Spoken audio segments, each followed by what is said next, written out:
All right, welcome back to another Zero Downtime podcast. How you doing today, Logan? Doing well. All right. Well, we got a good show for you here today.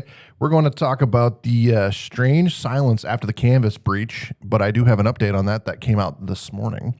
And Apple's iOS 27 leaks, Apple's AI redemption, maybe, because, Siri kind of sucks. We'll see. Why BlackBerry nostalgia is suddenly coming back. Now, you're all for this. I've talked about this in the past, but I've got some more concrete evidence about why I think that the tactile keyboard phones are going to be back, and they're going to be back with a vengeance. Chrome is quietly installing a 4 gigabyte AI model anywhere there's a browser installed, including on Chromebooks. So basically, well, I don't want to spoil it. I was going to say, I'm like, you're going to get into it. The Internet of Things just became the Internet of Blades. Yeah. So before we get started, we're going to do our meme of the day. And I know you won't have much to comment on this because of what I've said in the past, but I don't know what they call this meme, actually. It's the one with the gal where she's like saying something and it's like she's, like being really smart, but then the guy calls her out around the corner. So this one says, we use a database management system. The guy says, be honest. She says, I am being honest. He says, which one? She says, Excel. And he says, thank you. This goes back to my whole thing about the whole banking system being based on Excel documents. So yeah. All right. So how was your week last week? It was good. Yeah? Yes. We got to travel for some basketball. Yeah? Went to Omaha. Omaha's not bad. Nope. It was not bad. I don't mind Omaha. It's been a long time since I've been there. Ever since I started flying out of Fort Dodge, I don't go to Omaha anymore. That's all right. Flying out of Fort Dodge is kind of wonderful. Yeah. So how did they do? They went 2-2. 2-2. No 1-1 and 2. Nope, no ties. No ties. That was in baseball. Nope, they didn't tie the first day. They played one fantastic team. Yeah. They lost both the first day and the second day. They came back and won both. Okay. So, do you do anything else when you're in Omaha? We went to Spare Time. The kids wanted to bowl. Oh, well, that's nice. So we went bowling. I don't mind bowling. And I kicked their butts. Well, they're young. I don't care. Did you have the bumpers up, Logan? Just Emery. Emery beat Wyatt one game and he got so mad, but she had the bumpers up. It was one of the nicer ones where the bumpers come up and down depending on who's up to bowl. I did not know that was a thing. Yes. So depending on the profile, who's up, they either pop up or go back down automatically. No cosmic bowling? No cosmic bowling. Yeah. Well, planting season's over. I got the call on Friday that they finished planting soybeans. Awesome. So that's good. I'm happy with that. Now I have to go collect my things from the farm. I got a few more loose ends to tie up there, but what kind of things are you collecting? I have my gator there with all my tools and my tractor. Very nice. My white is over there. So I gotta go get that. One thing I didn't put in the episode in the show this week, because I just read about it this morning, Apple is introducing ads into Apple Maps. That is terrible. It's not as bad as you'd think. Google already does it, and I think they do it fairly tastefully. So like if you're looking for a restaurant, it'll have recommendations for restaurants. And that's the ads. But those are the ads. Yeah, so just when you're looking for a 5-star Michelin restaurant, is it 5-star Michelin or 3? I don't know. I've never been to one, so wouldn't know. You're looking for a Michelin-starred restaurant, and McDonald's shows up, as a suggested place. Well, shoot, I guess I will go to McDonald's instead of... That's exactly what I was looking for. Instead of the 3-star or 5-star Michelin place that I wanted before.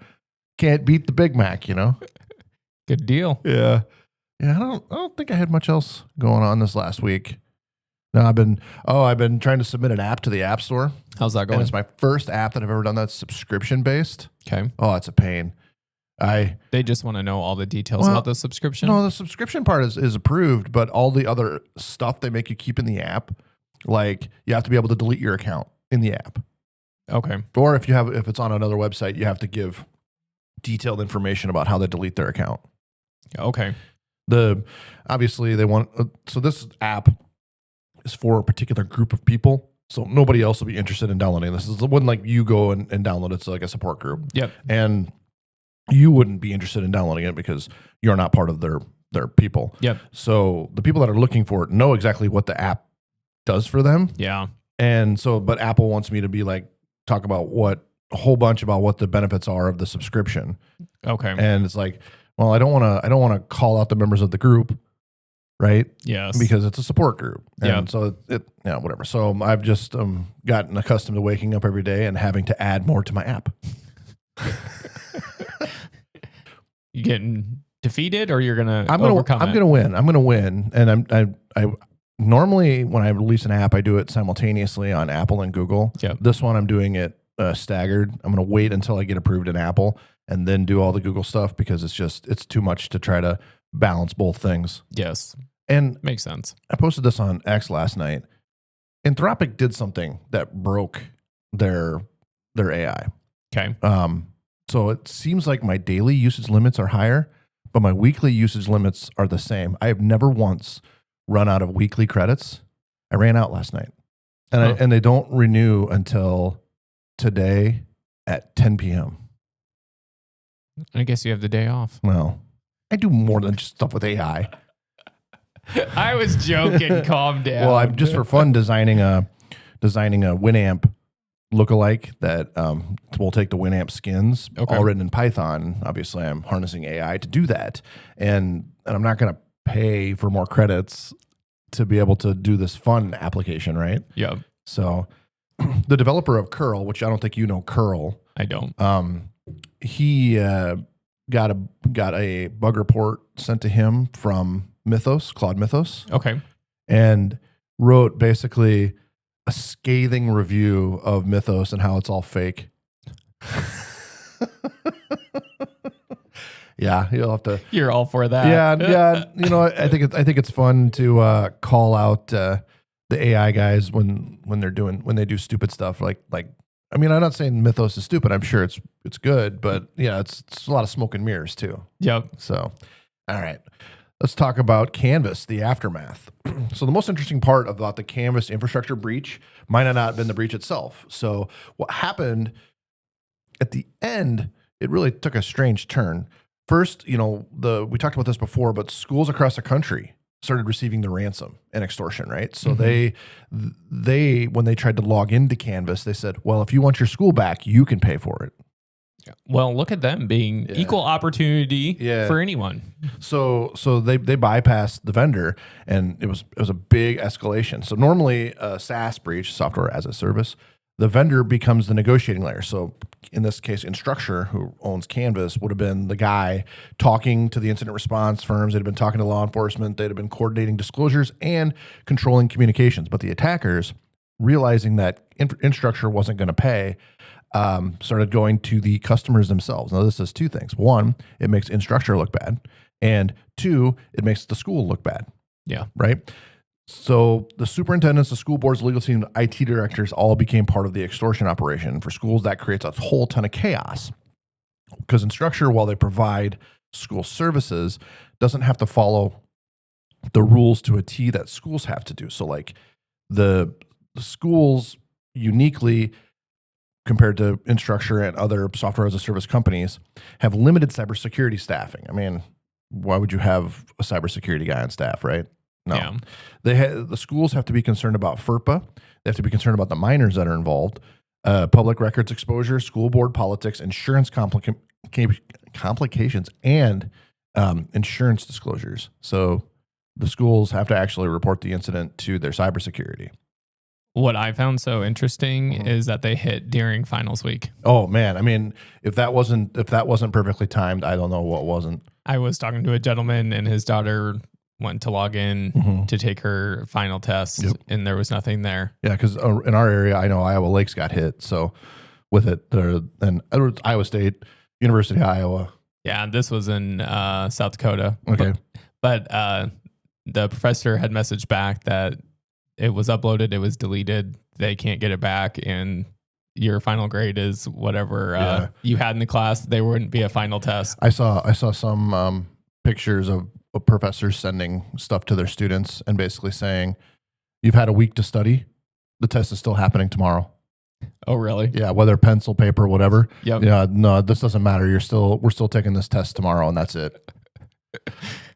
Definitely two different types of teachers. Yeah. So the breach suddenly disappeared from the ShinyHunters site. No countdown, no dramatic release, no giant dump, just gone. And shortly after, the group posted a message that basically said they wouldn't discuss the incident further, right on their site.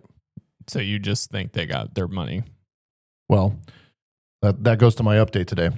That's not typical ransomware behavior. Usually groups want visibility, they want fear, they want leverage, they want future victims scared into paying. So when the major breach vanishes quietly, people naturally start asking questions like, did someone pay? Right? Mm-hmm. Did multiple parties pay? Did law enforcement intervene? Did the data become too legally dangerous to publish? Or did the attackers realize they crossed territory that creates a massive federal attention? So because K-12 schools get involved, especially at scale, you start entering at like a completely different level of scrutiny, like with what I mentioned, like with FERPA and the state laws and the minors information. I mean, it's huge, right? And, I think about like the University of Iowa being breached, whatever. All those people are over 18. It's like the Canvas hack for the teachers, right? If their IDs are in it, who cares? Yeah. Right? It doesn't matter because you're in like 20 breaches a day. You just don't know. Yeah, you just don't know and they don't care. So, I mean, a lot of people assume that the 3.6 terabyte automatically meant it was devastating sensitive records, but SaaS breaches, contain enormous amounts of data, like logs take up a ton of space. Attachments to tickets, things like that, just take up a ton of space. So we don't know what was in the dump, obviously, but in the end, it's still damaging, still embarrassing, and it's legally serious, but not instantly monetizable, right? We don't, but however, think about the scope of the whole thing, right? Where students couldn't log in and they were faced directly with the ransomware. I was going to say, I'm like, it was obviously whether they did or didn't dump records, whatever. Yeah. They could not finish. They couldn't get in. I mean, they owned the SAML authentication. Yeah. I mean, and that was it. I mean, Instructure thought they were pretty creative by saying, they don't have anything. Don't worry about it. And then they had it. They had it all. Yeah, I mean, it'll be interesting what happens within the next year over the summer on how schools, if they stay with it or if they pivot and find something else, and what would that other thing be? Yeah, so I've talked to a few schools in the area, and they were already pivoting. Okay. Google Classroom is a big one. So schools that are already Google schools are looking to pivot maybe to Google Classroom. Okay. There's a few others out there, but I think the thing is you move from one breach to another. The people that moved from Power School to Infinite Campus still were breached. Yeah. Right. So in some instances, you should say, I should stay with the one that's been breached because now they're going to be paying for cybersecurity. You hope. Right. Yes. Obviously there's long-term damage that's going to come to Instructure's, their reputation. Of course. Yeah. I mean, they've made the news. They say the national. Yeah. No news. All news is good news. Yeah. Yeah. Well, I mean, one of the IT guys I work with at one of the schools mentioned that they saw it on the news. Yeah. I mean, it was everywhere. I mean, it wasn't just in my geek circles.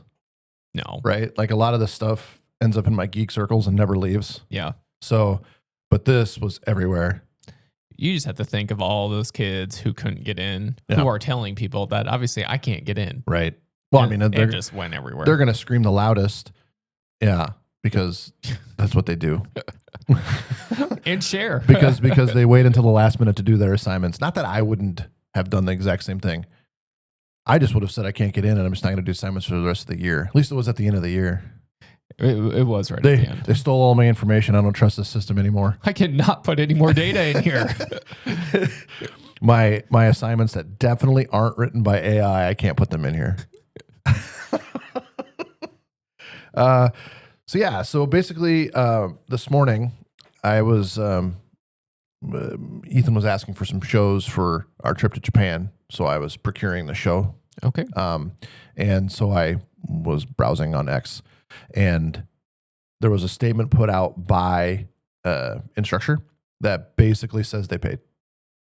Okay. So they engaged with the criminal actors and worked out a deal. I don't know how. I mean, you'd think of all those universities, right, who could not complete a school year. Yeah.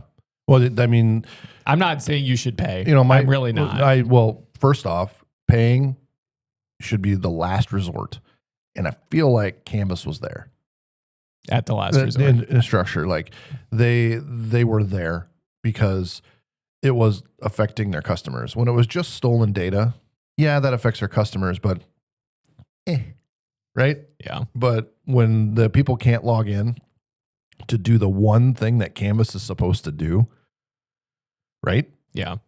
I think and who knows what they were locked out of? Were they locked out of their own back end? True. Right? Did those guys have, what keys did they have to the doors of the castle? Yeah. Did they have it all? I mean, they didn't have it all because, like I say, our local school Spencer wasn't affected by it. Okay. So it wasn't in the dump or anything. That's interesting that it would just be certain ones. I would imagine the stuff's broken up into different clusters or something like that, right? Okay. And so maybe they had and whoever they fished on the inside only had access to that environment. Okay. It was still a lot. Yeah. It was just under 9,000 schools, right, that were affected by this. Like 9,000. My sister's daughter goes to Johnston. Okay. And they were one on the list. Okay. But I think, she's young enough. She uses Canvas, but I think if you were already logged in, I think you were okay. It's when you went to go log back in again when the problem happened. Okay. So, yeah, that was kind of the end of the Canvas saga. We'll see if it's the end of Canvas. And as a TSSP owner, I would always encourage everyone to work with a provider like us, like A&P, and come up with I call it a break glass plan. So what that is when we're all level headed, we write down what our plan is if we're attacked, and if we're ransomware, or if and when a cyber event happens, we know what we're going to do, and we pull the plan out. And this is a plan we wrote when we were cool headed. Yeah, just not making rash decisions right. when you're because concerned. I'll tell you, being part of these incidents, emotions run high, and the ransom demand, people read it 100 times, like trying to dissect it. I mean, and usually that's poorly written and hard to understand. So there's like, well, do they mean this, or do they mean this, or do they mean this, right? Yep. So, and to make backups. That is not in the middle of everything else. Yeah. All right. Apple iOS 27 leaks. Is Apple looking for an AI redemption after how terrible Siri technically was, and they just lost a lawsuit and have to pay. It'll be like $2 to you about broken promises about Siri and being an AI. Oh, really? Yeah, they just lost a couple $1 billion. I think they got to pay. Like I said, it'll be about $2 to you. $2 beautiful dollars. Or App Store credits or something. All right. Apple is headed into the Worldwide Developer Conference in a weird position. I mean, not really. They're going to announce some pretty cool stuff, I think. But for over a decade, Apple was the company that waited, polished, and then dominated. But with AI, they got caught with their pants down. In all reality, I mean, they tried with Siri, but Siri, wasn't. I thought they were going to run like Gemini or. Well, that's what they're doing. Oh, okay. Yeah. Thanks for wrecking the whole story. Oh. And now the leaks around iOS 27 are pointing to something much bigger than just an iPhone update. This looks like Apple's trying to rebuild trust after one of the roughest rollouts in Apple's modern history. The big rumor is that Siri is finally becoming what Apple promised in 2024. And it's not just voice commands. It's not set a timer. It's what the weather, Siri. It's actually going to be a voice assistant. But here's the thing. You're going to be able to interact with your choice of agents. So if you like ChatGPT, Gemini, or Claude, you can pick any of those. How do you feel about that? I like that. I like that a lot. I was like, I think it's a smart idea. Well, I mean, if I've spent all of my time and energy building up my ChatGPT, and ChatGPT knows me, and it knows like we don't talk politics, Yep. because I'm going to fight, or when we code, we're going to write code in Flutter, right? It just knows if I've spent all this time doing it, then I'm better to connect it with me. Yep. So I'm not saying that AI is that sounded weird. Better connect it with me. Like AI is not real. Like, it's not a real person. No, but chat seems to have a better memory Yeah. of what you've done in the past. That's a better way to say it. I'm not like in love with AI or something like that. It's John's best Tell it friend. my dark secrets or anything like that. No, I just always assume that AI is spying on you. Always.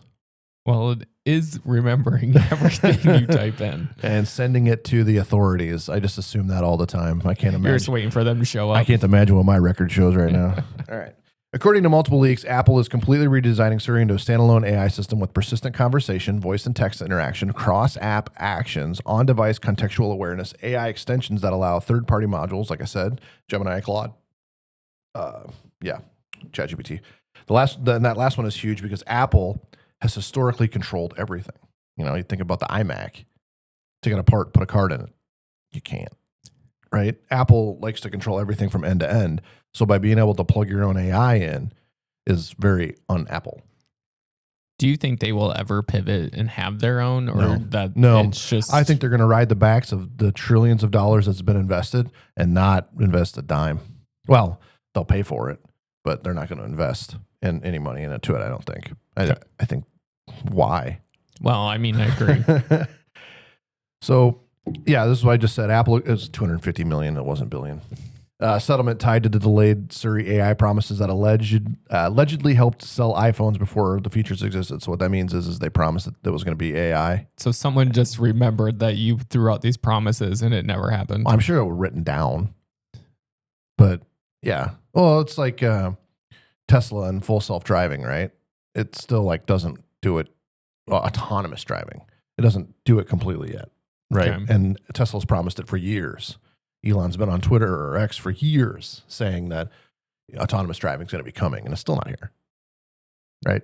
There's just another lawsuit. There's Go gonna get be some more money. another lawsuit. Well, those lawsuits make money for the lawyers, Yes. never for the people. You get your $2 and you'll be happy. Be on your way. Yeah.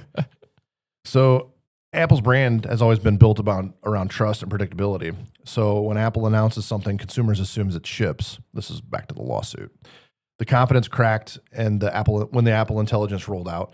So now iOS 27 feels like a flashy upgrade, but it feels less like a flashy upgrade, but more like a save our asses. Well, and you don't even like how it looks. I still hate that glass look. It's going to be around for stupidest probably design another year. move ever. I hate it. It'll switch again, but they don't switch them that fast. I hate it. So multiple reports say Apple is internally testing iOS 27 like the old Snow Leopard era of Mac OS. If you probably don't remember Snow Leopard. Snow Leopard really didn't change a whole lot, but it tightened the screws. Okay. So it made the more stability, more performance, and cleanup of code and just cleanup. That's what the release of Snow Leopard did. Not a big flashy release like Liquid Glass, which is stupid.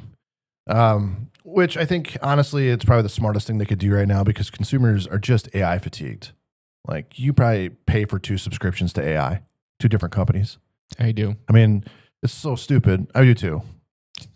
I'm like, I know you do, so stop judging me. This isn't judgment. This is just fatigue. You know, another subscription, all of that. Agreed. Yeah, and the thing is nobody wants another half working assistant, right? Like, no, you already go into each one because you know what it's going to do better. One does something better than the other. Nobody wants hallucination in their calendar. John, model shoot next week, Thursday, 2:00. And businesses are especially starting to realize AI mistakes create legal and operational risk. You think about last week, we talked about the GTFO ICE and about how all those identifications were dumped. Yeah. You know, and presumably all of that code was written by AI. Yeah. I mean, there's a lot of liability. Yeah. This is where it gets interesting for IT departments and security teams. The leaks suggest Apple is pushing hard into on-device AI processing instead of fully cloud-dependent AI, which I love. I think that's a great thing. And I was actually talking to a few of the guys that I work with at A&P there. 2 of them I'm going to Japan with here next week. And I was talking about how I'm trying to get a local LLM to run on my laptop so I don't feel lonely on the airplane. What I actually mean is that not lonely, but I want to be able to do some coding and stuff on the airplane. I mean, how does Ethan feel about this? You are taking your son. You could do it. You could do the coding the old-fashioned way, I suppose. But I'm not a barbarian. A little trial and error. I'm not a barbarian. Like, come on. I got so I like to pick the seats. I'll usually pay extra to pick the seats on the flights, right? Because I like an aisle row.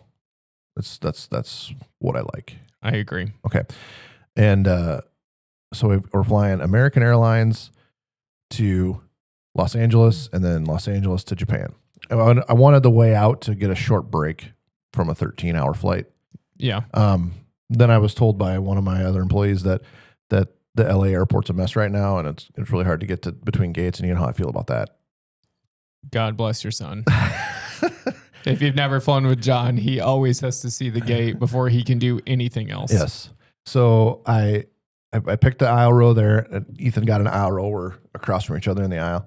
And then on the one to Japan, it's like 5 across in the middle and then 3 on each side or something like that. Yeah. Big plane. And I snatched an aisle for me, but there was no other aisles for Ethan. Where'd you put him? I didn't pick a spot for him because the only spots to pick were in the middle of the 5. Yeah. That sounds terrible. Well, they're Japanese people. They should be smaller, right? Right? You're not going to say anything. All right. I realized last night that yesterday I had booked nowhere to stay. I thought you had booked like a house. No, I had booked nowhere to stay. So I actually went to AI, told it I've got 6 days in Japan. Yes. Where should I go? Where are you staying? In Tokyo? Well. Oh, you don't know. What? So it said I should stay 2 days in Tokyo, take the bullet train to Osaka, stay a day there, and then come back. And then I'll meet with the guys I work with at AMP over back in Tokyo. So I did book a place in Tokyo, and I booked a hotel in Osaka. I actually got 2 rooms because the rooms are tiny and whatever. And $98 for 2 rooms. In Osaka? Yeah. Wow. Yeah. Way cheap. Very. Even my Airbnb, which I'll show you pictures when we're done here. It's ridiculous. It looks like a little kid's house. Is this for just you and Ethan? Yeah, or is this when the other guys join you? Just me and Ethan to start with. I have not booked that second half of the trip yet. Well, and he leaves on Monday, folks. Tokyo is a huge town. You can find somewhere to stay. I guarantee it. I'm sure. So we're staying right next to the train station too. For your first part in Tokyo, yeah. So, anyways, so yeah, I think it's a great thing that they're going to try to run AI on the device. Now I'm going to contradict myself here in a minute when we talk about Google. Okay, but this is okay. What Google's doing is when you say it's going to run on the device, you're just saying that it's going to tap into. It's not going to need the internet to do AI.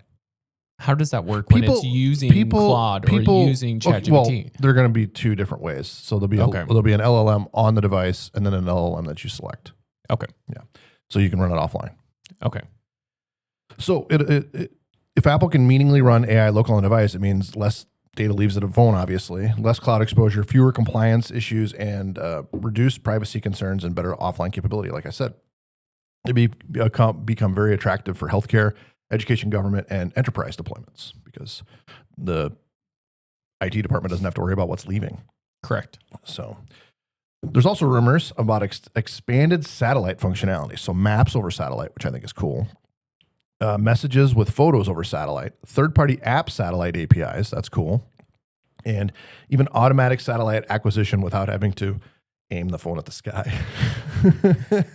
Haven't they had the satellite feature for a little while? I think T-Mobile, there's some. Or did you have to have a certain provider for it to work? They have some amount of satellite capability because when you don't have signal but you have satellite, you can see your icon changes. Yeah. And I was like, I thought there was a special feature in one of the rollouts that had to deal with something with satellites. So I think the thing is that it's expanding the access. So you'll be able to use Apple Maps with the ads to so you can find the best restaurant while you're up in the mountains. in the middle of nowhere. So that starts pushing the iPhone closer to resilient communications infrastructure instead of just being a smartphone, especially for rural areas, disaster response, which like we saw during the flood, and infrastructure outages. But here's a real story underneath all the leaks. Apple is no longer competing against phones. They're competing against AI ecosystems. And iOS 27 may be the first sign that Apple realizes the future operating system isn't really iOS anymore. It's an AI layer sitting on top of it. Yeah. I mean, makes sense. Yeah. So, to my favorite story of the day. Back to simpler times, right? Yes. All right. Why BlackBerry nostalgia is suddenly coming back. So there's a trend right now. I mean, I know you probably don't actually shop at Walmart. I'm sure you just order it all and pick it up. I like to just grab it. Yeah. I like to browse. I'm a browser. You are a browser. I'm actually the guy that will go to Walmart and buy nothing. I can't do that. Yeah, no, I will go browse, leave. But I don't like to walk into a mall and browse. Actually, like I want to, if I'm going to get something, like I will go get something. Yeah, I mean, so if I'm working on a project, I'm like oriented to this is what I need done. But I like to go see what's new and different because if I just sit on my computer and I look at the new things, I don't see the things that people are actually purchasing because people will still walk into Walmart and buy a computer. Yeah. I've often thought about leaving A&P cards on each computer. Or anybody looking at a computer, just slip them a card. Don't buy that. Here, come talk to me. This is how John gets escorted out of Walmart. So after 15 years of bigger screens, infinite scrolling, AI assistants, and like TikTok, whatever forever you do on that, and glass slabs that all look like glass slabs, suddenly people are looking at old BlackBerry devices and saying, maybe we threw something important away. And we're seeing startups trying to resurrect the BlackBerry experience, not because of the physical keyboard or not because the physical keyboards are objectively better, but because smartphones become a psychologically exhausting, right? The CNBC piece really gets something deeper that happened culturally. People are craving intentional technology again. So that's technology that it's designed to do this one thing and you do that one thing. So where your smartphone has TikTok and YouTube and the browser and X and all these other things, it's not intentional. It's sort of a device for everything, right? The BlackBerry wasn't about maximizing engagement. It was designed to communicate. And that was a big difference. So the BlackBerry was email, messaging, calls, productivity, and quick responses. Like you feel the buzz on your hip, send your message back, put it back on your hip. Yeah. It wasn't like, oh, I got a text message. Well, I might as well check my Facebook. Oh, I check my Instagram now, and now an hour's gone by. Yep. So, like I said, it's not a logarithmic addiction, infinite feeds, rage baiting, doom scrolling, short form content loops. And ironically, the limitation is now becoming the selling point. The funniest part, BlackBerry originally died because consumers wanted entertainment first phones. And that's true. I mean, when we all saw, coming from the BlackBerry, when we all saw how cool the iPhone was. Yes. There were other Android smartphones too, but when we saw the iPhone for the first time, Steve Jobs holding it up and how cool it was, everybody wanted it. Yeah. Like YouTube right on your phone that just works. I mean, everybody wanted it. Oh, I agree. So Apple and Android won because people wanted giant screens, better cameras, social apps, games, media consumption. And now now a growing number of people are realizing constant consumption has side effects. And that's true. I think it's a generation thing. Wait until you hear the number of people that have bought Clicks devices that have never had a phone with a keyboard on it. Oh. So it causes things like anxiety, attention fragmentation, notification fatigue, and honestly, a low-level sense that your brain is never fully offline, right? Oh, of course. And that's why these startups are interesting. Devices like the Clicks communicator, which we've talked about on past episodes, Unihertz Titan, and Zinhua Q25. They're not really competing against iPhones. They're sort of competing against burnout, right? So they're going to revive what the industry abandoned. So physical keyboards, notification LEDs, smaller screens, tactile typing, distraction reduction, and communication-focused interfaces. So designed to do one thing and one thing well, Yep. like the BlackBerry was. Some of these devices, like the Clicks communicator, are marketed as companion phones instead of primary devices. And that's a massive shift in philosophy. For years, the industry's goal was one device that does everything. Now the emerging idea is maybe one device shouldn't dominate your entire life. So I think of it like this. If I'm going on a hike, I still need to be connected. Not that I hike a lot, but some people hike. And I want to be disconnected, but still connected enough that if something important came, I could respond to it. Yeah. That's where a communication device works well, right? Yeah, you can call it, whatever, but a quick answer to an email, a quick answer to a text message, a quick answer, right? Yeah. That then you're not accidentally going on the entertainment stuff.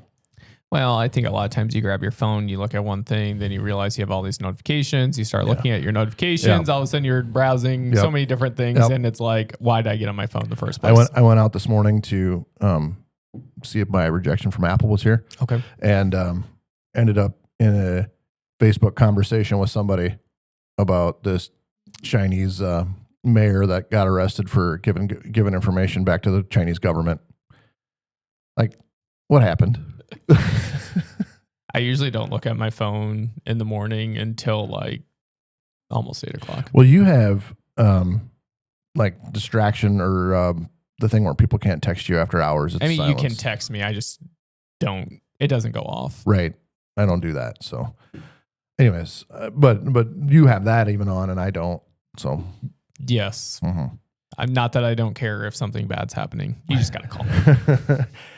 But you're kind of seeing this trend of retro back in more things. So people are buying iPods again. We talked about this last week, right? Like, I think that Apple will have to release a retro iPod, hopefully disconnected, hopefully syncs to your music library. Yeah, I was going to say, it'd be interesting on what they decide to put into it. Right. Wired headphones are returning. My oldest son, he had AirPods for the longest time and chucked them. There's some study out there that they're not good for you. Correct. Film cameras are becoming popular again. Really? Yeah. Paper notebooks are coming back.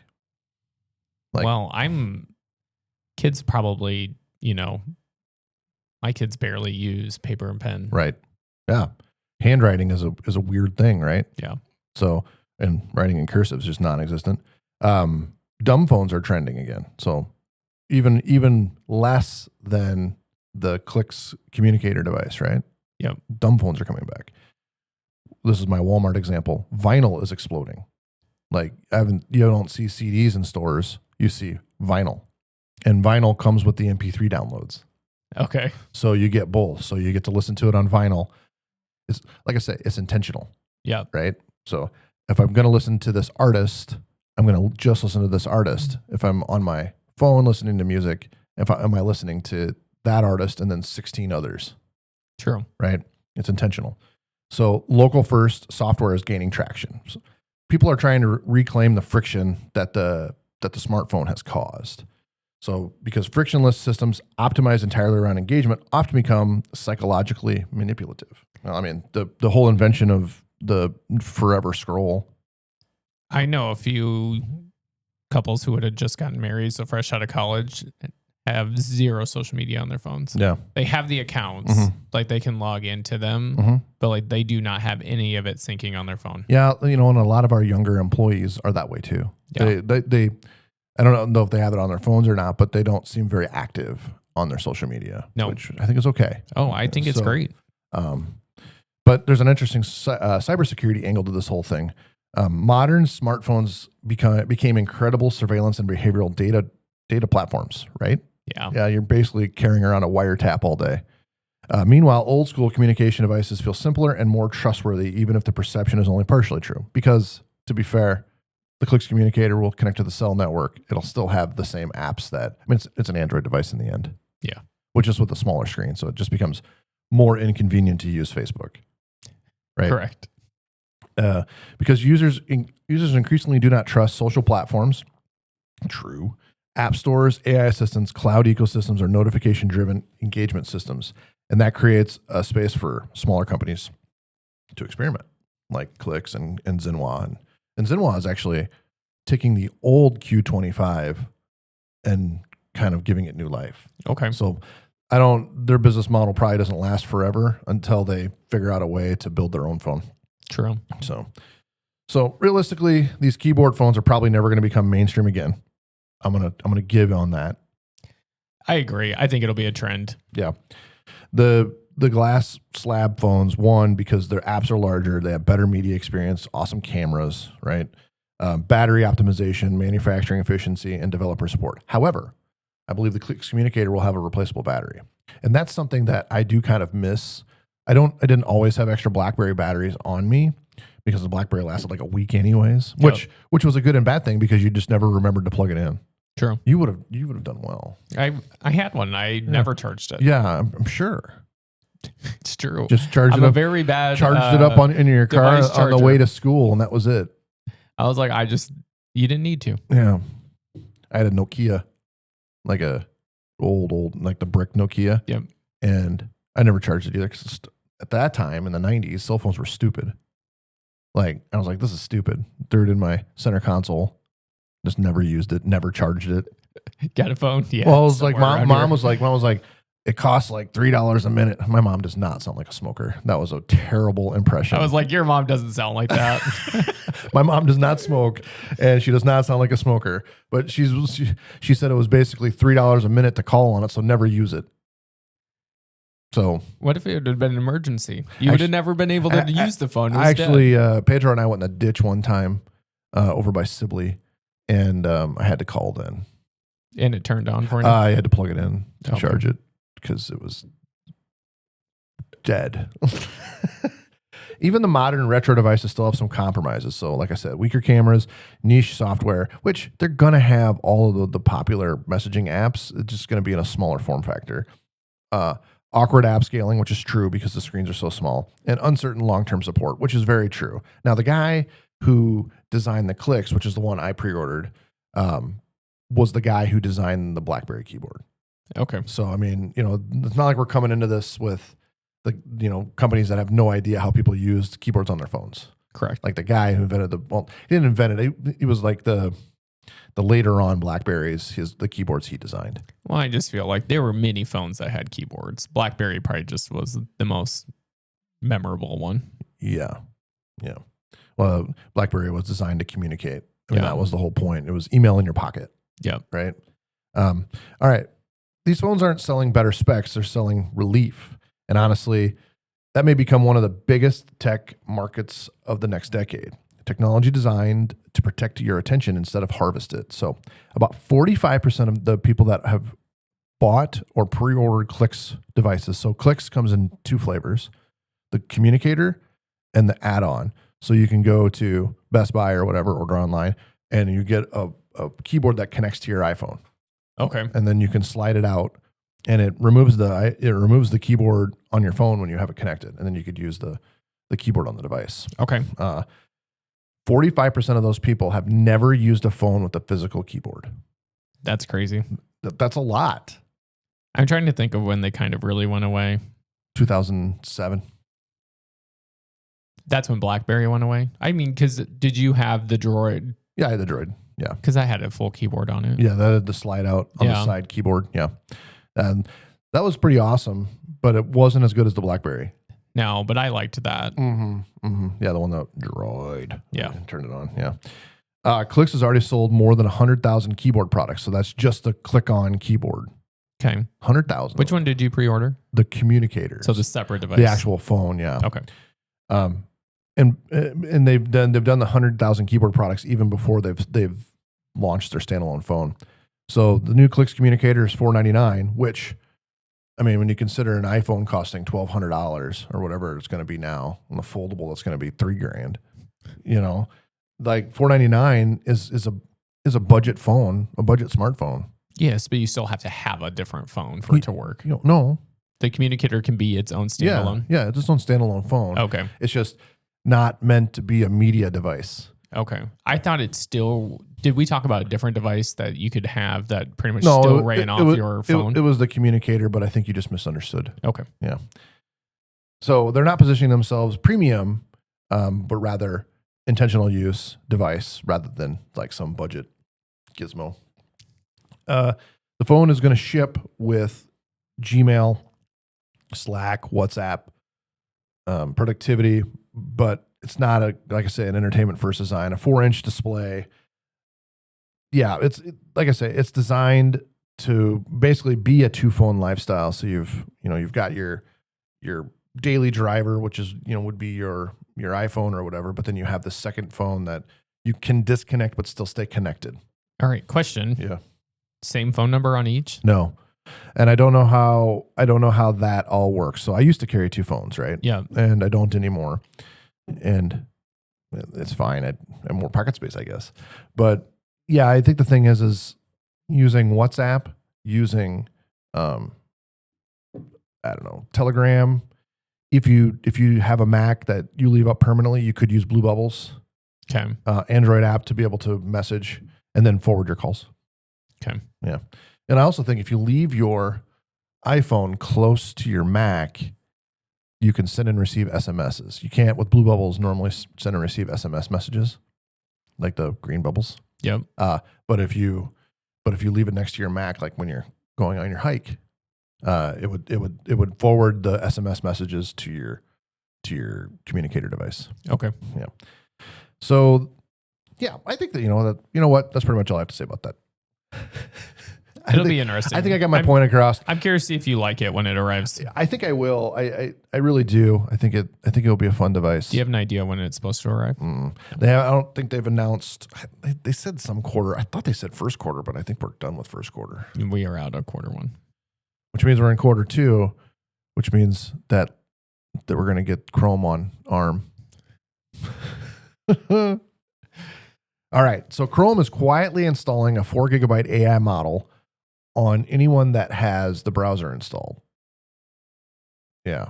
Why? No, because they can. Well, we'll get into it. Rather than just skip around, I might as well go in order. Might as well go in order. Yeah. All right. So for years, browsers competed on speed, tabs, extensions, standard support, and memory usage. Like if your browser was a memory hog, it was a piece of junk, right? So, but that era might actually be over because now the browser itself is becoming an AI runtime environment, and Google may have just crossed a psychological line for users. They did for me. However, this isn't showing up on my machine, but I'm terrible at updating Chrome. Okay. Doesn't it do it on its own when you close it, or you don't ever close it? So since I run Debian Linux, I installed the APK, and so I don't take my APKs directly from Chrome. Debian bundles them, and I install them. So the way I get the updates is I have to apt-get the updates. Okay. So, and for weeks it'll say finish update next to my picture, and I'd ignore it. But all right, multiple reports have revealed that newer versions of Chrome have been quietly downloading a 4 gigabyte local AI model called Gemini Nano onto some users' computers, often without obvious consent prompts or clear explanations. The file is called weights.bin. One file, weights.bin, 4 gig. I'll have to look. I use Chrome all the time. And users started discovering it sitting deep inside the Chrome user profile, consuming gigabytes of storage. That sounds technically boring until you realize what's actually happening. Your web browser is now installing a large language model directly onto your machine. That's a huge architectural shift. Historically, browsers were thin clients, right? Yes. You see HTML, you see JavaScript, you see CSS, say that 10 times fast, and you render it. Yep. That's what you do. But now they're actually evolving into local AI operating environments. And Google's logic actually makes sense technically. So when you run it locally, you have lower latency, you have reduced cloud costs, faster response times, partial offline capability, which I don't know why you'd want that, potentially improved privacy for some features. Doubt.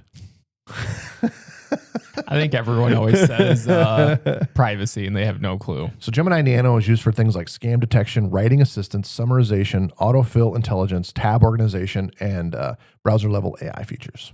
I mean, didn't they already have some of that stuff? Well, I mean, they talk back to Google a lot about like when you go on a scam site and it's got the big red or covers your screen and said this is a scam site. Yeah. I mean, Google has obviously had that, but I think you talked back to their servers. Now they can see the site and decide like, okay, this looks scammy.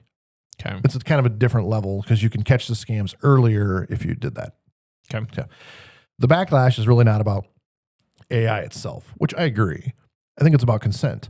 I, on my home computer, barely run with 4 gigabytes free on my user drive.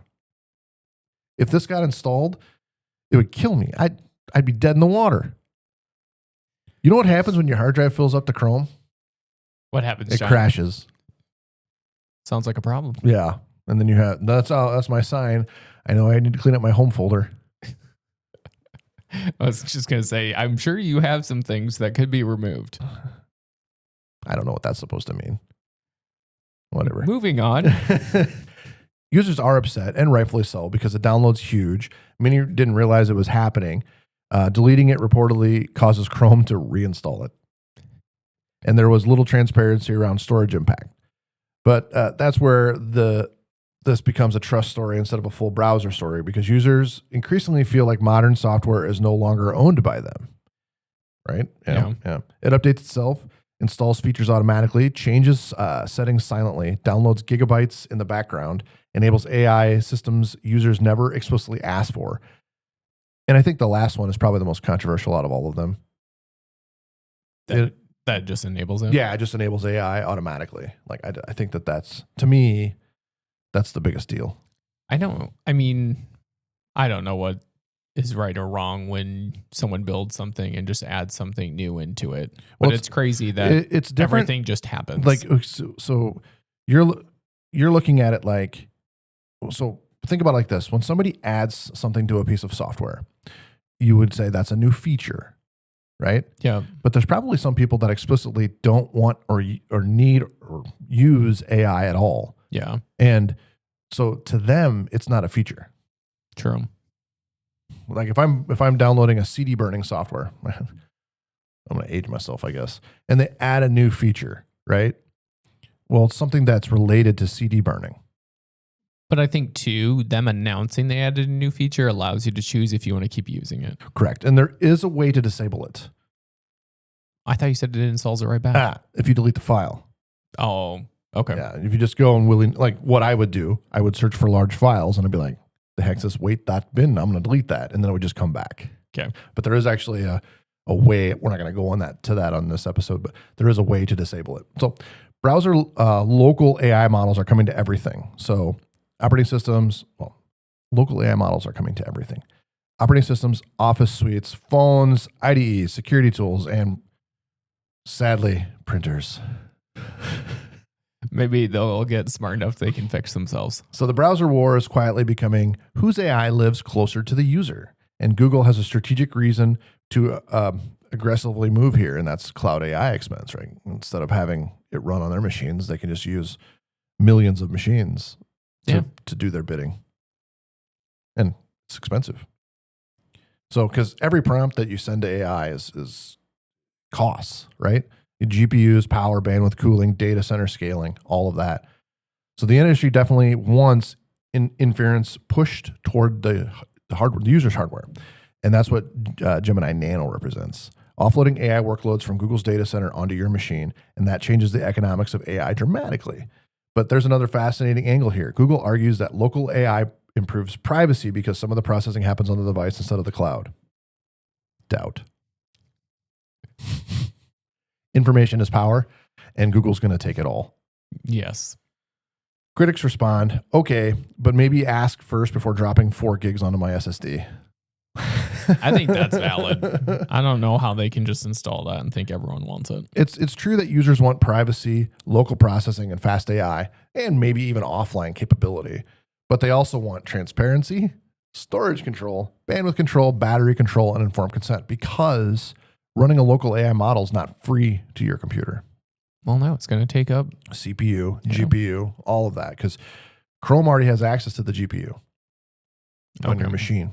That's how WebGL and all that stuff works. Yeah. So the rollout shows that the industry still hasn't figured out how to communicate that transition cleanly. But there's also a much bigger infrastructure implication hiding underneath this story. If browsers become AI platforms, then browsers itself becomes more central to computing than the operating system. Yeah. Your device already handles email, banking, documents, meetings, authentication, development, messaging, and entertainment. Now add local inference, autonomous agents, memory, contextual understanding, and background reasoning. At that point, Chrome stops becoming a browser. It's your own ChatGPT.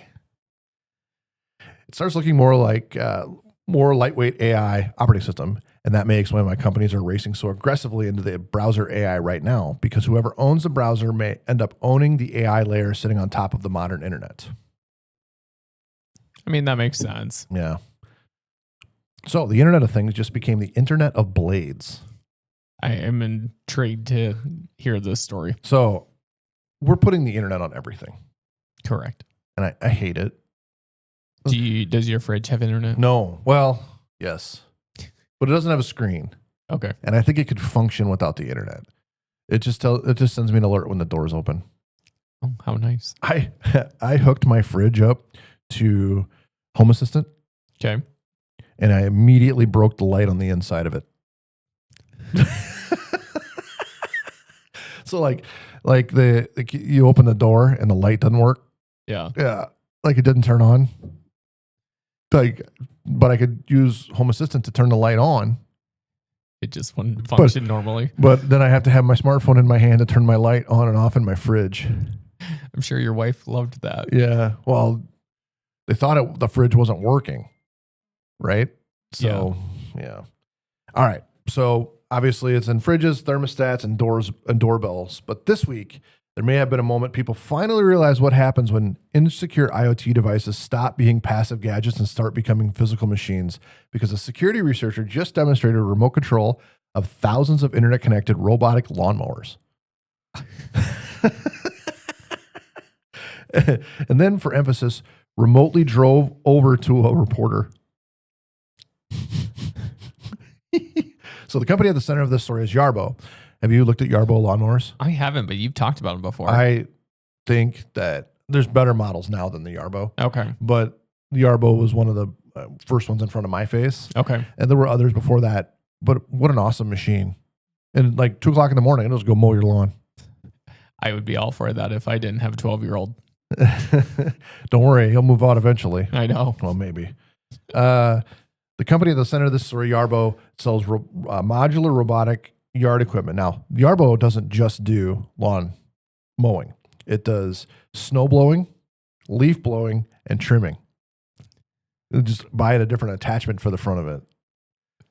I don't know how a Yarbo would do with the Iowa snow. I'm like, good one on the snow blowing. I'm thinking to myself, it would have to blow the snow throughout the storm.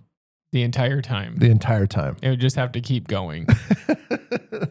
So basically, autonomous outdoor robots with spinning blades and internet connectivity. And according to researcher Andreas Makris, the security architecture was catastrophically bad. We're talking shared hard-coded root passwords, remote access backdoors, exposed MQTT infrastructure, globally accessible devices, and the ability to remotely override safety controls, which I'm all for, by the way. Yeah. The researcher says he identified over 11,000 vulnerable devices worldwide, which is surprising. I would have thought Yarbo sold more than 11,000 devices. Oh, weren't they pretty expensive, though? Like that was my only thing. That's how I learned about Klarna. You know about Klarna? Mm-mm. So Klarna is a loan platform. Okay. And it said that you could buy the Yarbo with Klarna for potentially 0% interest. I'm like, how the hell does this company make money? So I applied. I thought, let's see. I mean, I could make 30 payments of $2 or whatever it was to buy this thing. Yep. And I could justify that. And so I applied or whatever. They told me I was going to have to pay 3%. I'm like, that's how they make money. There it is. That's how they make money. They overpromise, underdeliver. Got it. All right. So, but I still think Klarna's about out of business. They are out of business? Yeah, almost. That's what I've heard. Now that you say that, I can think of the logo. It had purple. It was KLARNA. Yeah. So the number of 11,000 should terrify people, because this is where cybersecurity leaves the digital world and enters the physical world. A compromised laptop is bad. A compromised robot with wheels, blades, cameras, GPS, and autonomous movement is an entirely different risk category. And honestly, this story may become one of the defining warnings of the AI robotics era. We're making Terminator happen. It's on its way. Because these devices are no longer dumb devices. They're Linux computers connected to the internet, equipped with cameras, running cloud services, receiving over-the-air updates, exposing their APIs, and physically interacting with the environment. That means cybersecurity is no longer just data protection. It's now directly tied to physical safety. I'm surprised you don't have a robotic lawnmower. I've looked at them. It's just like, how many times would I have to mow my lawn to make $10,000 make sense? Well, I feel like you would probably have to have a couple of them. So what they'll do is they'll mow, go back and charge on their own, and then go back out and continue. I just know there's a gentleman in town that he ended up getting two, so they would get done at like some people the are same time. are anal about their lawn and the length. See, I'm not. Yeah. So I would say just mow every day, because the more you mow, I'm assuming with a battery operated lawnmower, the less horsepower is required. So if you mow every single day, it should mow easier. Yeah. So anyways, one of the most insane details from the report, the researcher claims the emergency stop button could potentially be remotely overridden. That crosses a psychological line for customers, because now you're no longer asking, can hackers steal my data? You're asking, can hackers control machines around my home? And this has been a thing for a long time, like those smart cameras or whatever at your house. Yeah. Like that have the two-way audio. There's been like hackers or people that get into that camera and then talk to your kid. Yeah. So, and there's another angle people are missing. The vulnerability reportedly here exposed GPS location, Wi-Fi credentials, email addresses, live camera feeds, and exact robot locations. That means that these devices effectively became mobile surveillance platforms. They probably already were. It was like probably in the beginning when they got them. Yeah.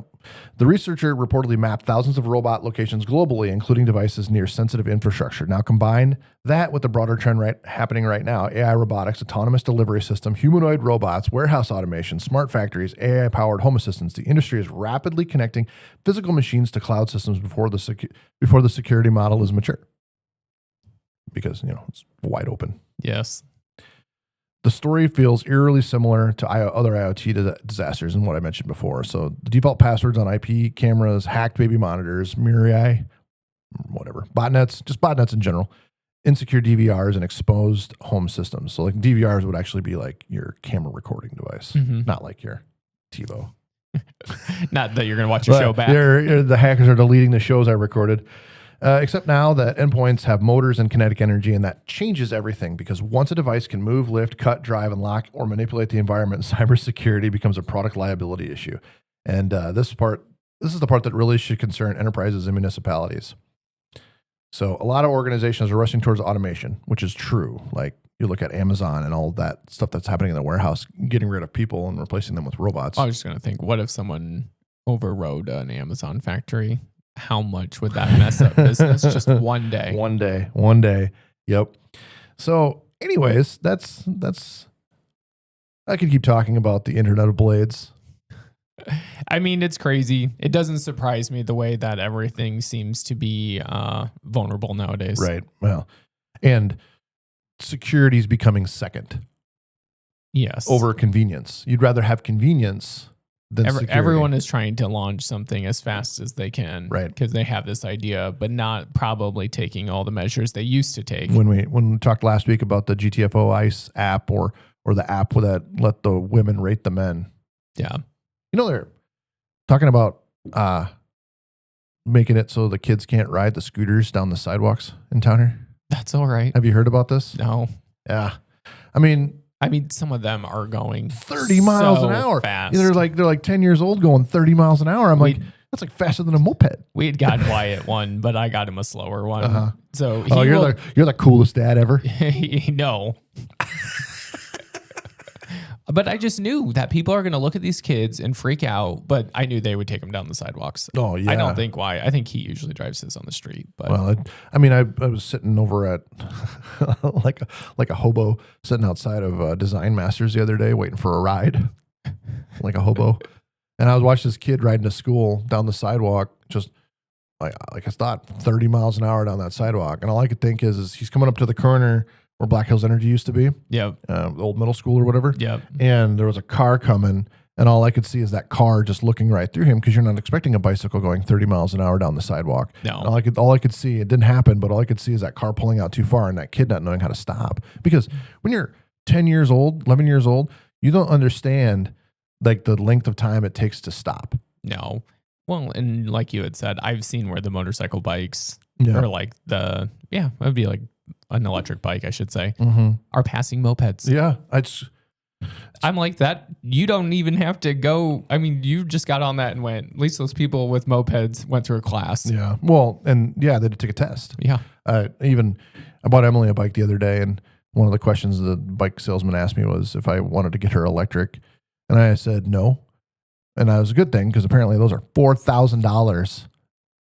If I would have asked my parents for something that was $4,000 that wasn't 4 wheels and a motor, like a gas motor, they would have called me crazy. They would have called me crazy if I asked for something that was $4,000.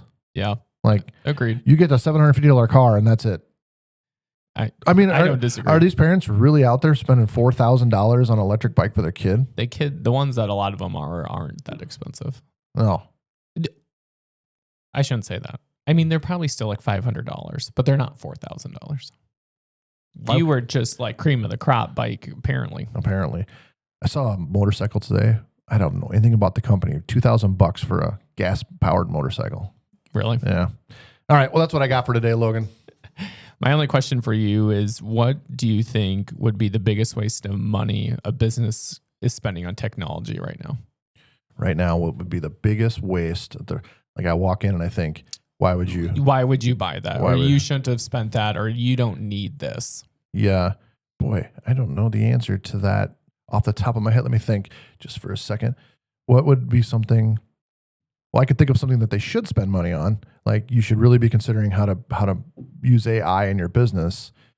But hey, Copilot. They shouldn't buy Copilot credits.